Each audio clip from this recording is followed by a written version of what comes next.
अस्सलाम वालेकुम वीवर्स। तो आज के इस लेक्चर में हम डिस्कस करेंगे जीन लिंकेज को कि जीन लिंकेज क्या है और due to gene linkage variations क्यों नहीं आते, और हिस्ट्री हम देखेंगे कि ये जो जीन लिंकेज का जो कंसेप्ट था इसको पहले किसने इंट्रोड्यूस किया था और कैसे इंट्रोड्यूस किया था।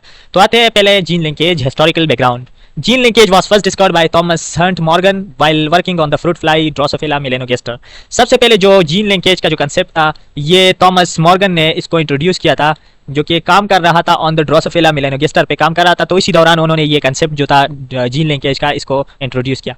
अब उन्होंने क्या देखा, he observed that some traits were inherited together more often than expected by Mendel. उन्होंने ये देखा कि कुछ ट्रेट्स ऐसे थे कि जो पेरेंट्स से ऑफस्प्रिंग में उसकी ट्रांसमिशन हो रही थी, लेकिन वो जो ट्रेड्स थे उनमें कोई वेरिएशन नहीं थी। वो ट्रेड्स बिल्कुल सेम एज पेरेंट्स, तो वो ऑफस्प्रिंग में सेम वही ट्रांसफर हो रहे थे। तो इसने ऑब्जर्व किया कि मेंडल का एक लॉ था जिसके अकॉर्डिंग जो मुख्तलिफ गिमिट्स बनेंगे, वेरिएशंस आएंगे Mendel law of independent assortment के मुताबिक। तो यहाँ पे जो ट्रेड्स है इनमें न कोई वेरिएशंस आती है न कोई चेंजेस आती है। तो ये क्यों? तो इस वजह से उन्होंने फिर मजीद इसको स्टडी किया, तभी ये जीन लिंकेज का कंसेप्ट उन्होंने इंट्रोड्यूस किया। अब आते हैं definition of gene linkage. Gene linkage is the tendency of genes located on close together on the same chromosome to pass together from parents to offspring।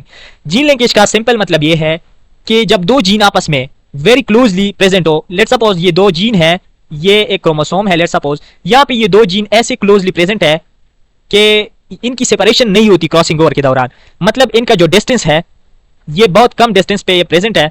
तो ये सेम क्रोमोसोम पे जब कोई दो जीन ऐसे प्रेजेंट हो जो कि बहुत क्लोजली प्रेजेंट हो, तो वो पेरेंट्स से ऑफस्प्रिंग में दोनों की ट्रांसमिशन होगी। तो ये जीन लिंकेज जिसे कहा जाता है। ये दो जीन जो है ये लिंक्ड जीन है आपस में, यानी कि इनकी सेपरेशन नहीं होती। क्रॉसिंग ओवर के दौरान भी ये सेपरेट नहीं होते। तो जब सेपरेशन नहीं होगी तो सेम एज ये पेरेंट्स से ऑफस्प्रिंग में ट्रांसफर होंगे। अब आते हैं crossing over and linkage. Crossing over और लिंकेज का आपस में क्या इंटरेक्शन है? क्रॉसिंग ओवर एक ऐसा फिनोमिना है जो कि मियोसिस के दौरान होता है, जिसके दौरान जो क्रोमोसोम है, होमोलोगस क्रोमोसोम, इनके जो पार्ट्स है आपस में, सेगमेंट्स आपस में इसकी एक्सचेंज होती है। जब एक्सचेंज होती है तो इसके नतीजे में हमारे पास वेरिएशन नजर आते हैं, नेक्स्ट ऑफस्प्रिंग में वेरिएशन नजर आते हैं। और दूसरी तरफ जो लिंकेज है, लिंकेज में अभी हमने बताया कि जो जीन है ये ऐसी क्लोजली प्रेजेंट है कि इनकी सेपरेशन नहीं होती ड्यूरिंग क्रॉसिंग ओवर। तो जब सेपरेशन नहीं होती तो ये जो जीन है ये जो जब ऑफस्प्रिंग में इसकी ट्रांसमिशन होगी तो ये बिल्कुल सेम ट्रेट्स नजर आएगा हमें। लेट्स सपोज अगर ये एक प्लांट है, इसका जो सीड है, इसका जो सीड शेप है वो राउंड है, और ये दो जीन जो है ये एक जीन राउंड शेप के लिए है और दूसरा जो जीन है ये लेट्स सपोज कलर के लिए है, येलो कलर के लिए। राउंड को हम कैपिटल आर से और येलो को हम कैपिटल वाई से। अगर ये इसी तरह से प्रेजेंट है तो जब ये ऑफस्प्रिंग में चले जाएंगे तो ये बिल्कुल इसी तरह से आर कैपिटल वाई, ये जो ट्रेट है इसी तरह से नजर आएगा, सेम एज द पेरेंट, क्योंकि इनकी सेपरेशन नहीं होती। जब सेपरेशन नहीं होती तो कोई वेरिएशन हमें नजर नहीं आएगा नेक्स्ट ऑफस्प्रिंग में। अच्छा, बात है कि कैसे जीन लिंकेज की वजह से वेरिएशन नहीं आते और क्रॉसिंग ओवर की वजह से वेरिएशन आते हैं। तो यहाँ पे आप देखें, ये हमारे पास दो क्रोमोसोम है, क्योंकि क्रोमोसोम पेयर फॉर्म में मौजूद है। तो यहाँ पे ये दो जीन जो है ये वेरी क्लोजली आपस में प्रेजेंट है। आप ऐसा कंसीडर करें कि ये दो जीन है ए एंड बी, ये दोनों क्लोजली प्रेजेंट है, और ये जीन भी, और इसी तरह से इन पे जो जीन है small B, small A small B, और इसी तरह से small letter A small letter B. तो जब आफ्टर एनाफेज 1, जब एनाफेज 1 होती है तो इसके बाद जो क्रोमोसोम है वो सेपरेट होते हैं, और आफ्टर एनाफेज 2 के बाद 4 हेप्लॉइड गैमीट्स बनते हैं। तो यहाँ पे देखे ये जो क्रोमोसोम है ये इस पे स्प्लिट अप होगा, और इसी तरह से ये भी स्प्लिट होगा, ये 1, ये 2, और इसी तरह से ये 3 एंड 4। तो ये नंबर फर्स्ट 1 गैमीट देखो ए एंड बी, और ये दूसरा ए एंड बी, और फिर ये स्मॉल ए स्मॉल बी, और इसी तरह से स्मॉल ए स्मॉल बी। आप यहाँ पे देखे 4 हेप्लॉइड, हमारे पास 4 हेप्लॉइड गैमीट बन चुके हैं।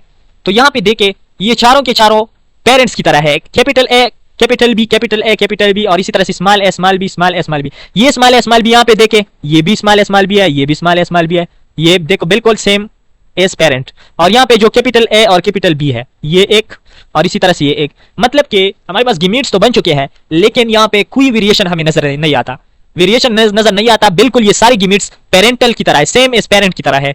तो ये इस वजह से कि यहाँ पे जीन लिंकेज प्रेजेंट था, यानी कि दो जीन के दरमियान लिंकेज था, डिस्टेंस बहुत कम था, जिसकी वजह से कोई क्रॉसिंग ओवर यहाँ पे नहीं हो चुकी है। जब क्रॉसिंग ओवर नहीं होगा तो कोई वेरिएशन हमें नजर नहीं आएगा। तो यहाँ पे जीन लिंकेज से हमें यह अंदाजा हो गया कि नेक्स्ट जनरेशन में कोई वेरिएशन नजर नहीं आएगा। अब दूसरी तरफ आते हैं क्रॉसिंग ओवर की तरफ। ये आप देख ले दूसरी साइड पे, यहाँ पे ये एक क्रोमोसोम है, ये दूसरा, होमोलोगस क्रोमोसोम है, ये दो जीन है ए एंड बी, यहाँ पे डिस्टेंस ज्यादा है, लेट्स सपोज यहाँ पे आप कंसीडर कर ले डिस्टेंस ज्यादा है, तो यहाँ पे भी डिस्टेंस ज्यादा होगा, और इसी तरह से ये जीन और ये जीन सेम एज, तो इन ये सेगमेंट हो गया और ये सेगमेंट हो गया, इनके दरमियान एक्सचेंज होगा।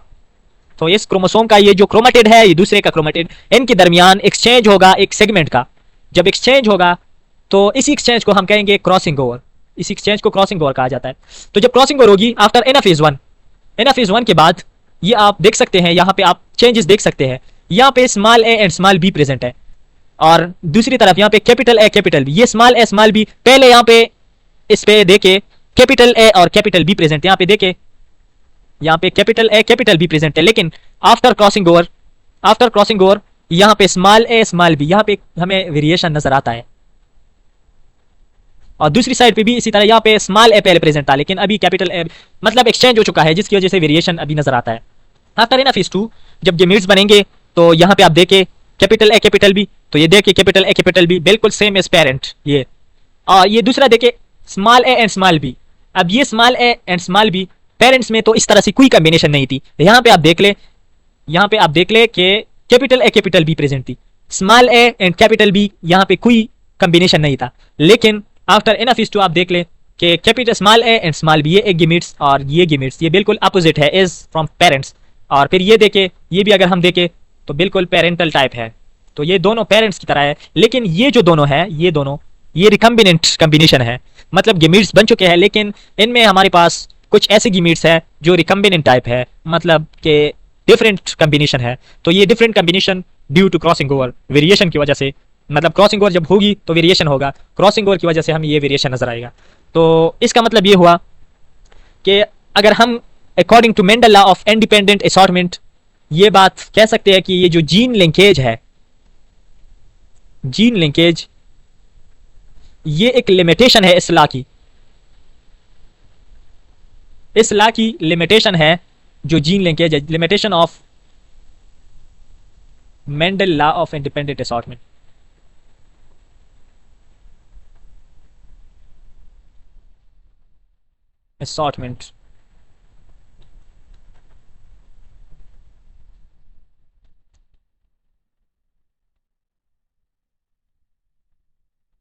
तो ये एक लिमिटेशन है according to Mendel law of independent assortment, during gamete formation जो जीन है वो सेपरेट होंगे, लेकिन वो क्यों कैसे सेपरेट होंगे, अगर वहां पे कोई जीन लिंकेज प्रेजेंट ना हो तभी ये जो लॉ है ये एप्लीकेबल है। अगर जीन लिंकेज प्रेजेंट है तो जो जीन है उनकी सेपरेशन नहीं होगी, जब नहीं होगी तो कोई वेरिएशन, कोई रिकम्बिनेंट कॉम्बिनेशन हमें नजर नहीं आएगा। तो ये एक पॉइंट आप नोट कर ले। अच्छा, इसके बाद वाई लिंकेज अकर्स, लिंकेज क्यों होता है? Gene are arranged linearly on chromosome. If two genes are on the same chromosome very close to each other, then they are less likely to separate during crossing over. Therefore, they are inherited together. इसका मतलब है कि ये chromosome जो है, इस पे जो जीन है ये लिनियरली प्रेजेंट होते हैं। अगर ये जीन बहुत, मैंने पहले बताया कि अगर ये gene very close to each other present है तो यहाँ पे ये जीन ड्यूरिंग क्रॉसिंग ओवर इनकी सेपरेशन नहीं होगी।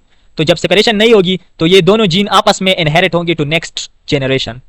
नेक्स्ट जनरेशन में यही जीन दोनों, क्योंकि सेपरेशन जब नहीं होगी तो दोनों इनहेरिट होंगे, और जो ट्रेट है ये ऑफस्प्रिंग में भी वही सेम ट्रेट नजर आएगा। तो इस वजह से लिंकेज मतलब लिंकेज इंपॉर्टेंट नहीं है। अगर वेरिएशन हम चाहते हैं तो उसके लिए लिंकेज का ना होना बेहतर है। इसके बाद है टाइप्स ऑफ लिंकेज। लिंकेज के हमारे पास दो टाइप्स है। एक है कंप्लीट लिंकेज। कंप्लीट लिंकेज का मतलब gene remains together all time because crossing over does not occur between them, only parental combination are produced. सिर्फ पेरेंटल कॉम्बिनेशन यहाँ पे नजर आएंगे। जिस तरह हमने पहले वो एग्जांपल किए कि 4 गेमीट्स हमारे पास बने थे लेकिन सारे पेरेंटल कॉम्बिनेशन थी, कोई हमें न्यू या रिकम्बिनेंट कॉम्बिनेशन नजर नहीं आया था। तो इसी टाइप ऑफ लिंकेज को हम कंप्लीट लिंकेज कहेंगे। कैरेक्टरिस्टिक इनका क्या है कि नो रिकम्बिनेशन, कोई रिकम्बिनेशन यहाँ पे नहीं होगा।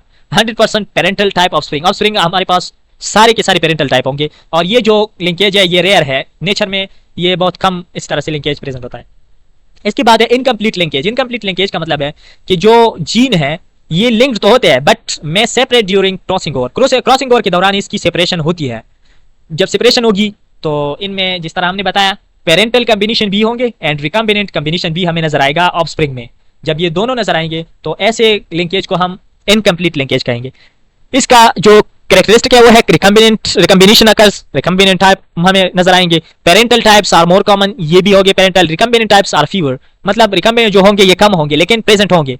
This is common in most organism, ये ज्यादातर आम होते हैं, ज्यादातर ऑर्गेनिज्म में ये इस तरह की लिंकेज पाई जाती है। इसके बाद relationship between distance and linkage. अब जीन क्लोज टुगेदर, जब जीन ज्यादा क्लोज हो आपस में, strong linkage, less crossing over, fewer recombinants. मतलब लिंकेज अगर स्ट्रॉन्ग होगा क्रॉसिंग ओवर कम होगी, जब क्रॉसिंग ओवर कम होगी तो रिकम्बिनेंट हमारे पास कम आएंगे। इसके लिए एक रिलेशन है कि crossing over is inversely proportional to linkage. अब ये जो रिलेशन है इसके मुताबिक आप देख लें, अगर लिंकेज ज्यादा है तो क्रॉसिंग ओवर कम होगी, जब क्रॉसिंग ओवर कम होगी तो रिकम्बिनेंट आपके पास कम आएगा। यहां से आप देख ले, अगर डिस्टेंस कम है, मतलब दो जीन के बीच में जो डिस्टेंस है ये कम है, तो जब डिस्टेंस कम होगा तो इसका मतलब है लिंकेज क्या होगा, ज्यादा होगा, लिंकेज ज्यादा होगा। जब लिंकेज ज्यादा होगा तो इसी रिलेशन के मुताबिक आप देख ले, जब लिंकेज ज्यादा है तो क्रॉसिंग ओवर आपके पास कम होगा। और इसी तरह से अगर डिस्टेंस कम है, ज्यादा है डिस्टेंस, तो लिंकेज आपके पास कम होगा, जब लिंकेज कम होगा क्रॉसिंग ओवर ज्यादा होगा। तो ये रिलेशन आपने याद करना है। तो यहाँ पे देखिए जीन फार अपार्ट, तो अगर जीन दूर है आपस में तो लिंकेज क्या होगा, कम होगा, वीक लिंकेज होगा। जब वीक लिंकेज होगा मोर क्रॉसिंग ओवर के दौरान दोनों जीन की सेपरेशन होगी, जब सेपरेशन होगी तो आपके पास रिकम्बिनेंट्स क्या होंगे, ये आपके पास ज्यादा होंगे। तो ये सारी चीजें दी अबाउट जीन लिंकेज। अगर वीडियो अच्छी लगी हो तो काइंडली इसको लाइक कर दे, शेयर कर दे और इस तरह से सपोर्ट करते रहे। Thank you so much.